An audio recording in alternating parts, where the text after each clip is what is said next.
আজকে আমরা দেখব ঘরে থাকা জিনিস দিয়ে কীভাবে ইনভিজিবল ইঙ্ক তৈরি করতে হয় এবং সেটা দিয়ে স্পাই লেটার বা গোপন চিঠি লেখা যায়। আসো দেখি।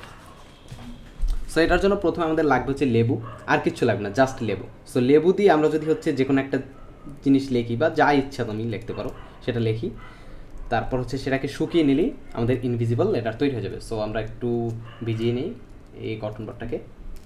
ওকে, এখন আমরা লেখা শুরু করি। সো আমরা কি লিখতে পারি? আমরা হচ্ছে বর্ণমালা একাডেমির শর্ট ফর্ম লিখলাম BA।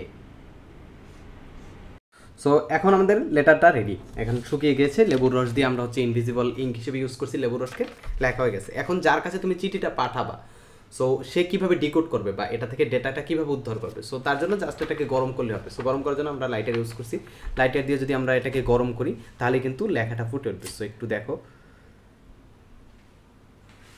এই যে দেখো, একটু দেখো, এই যে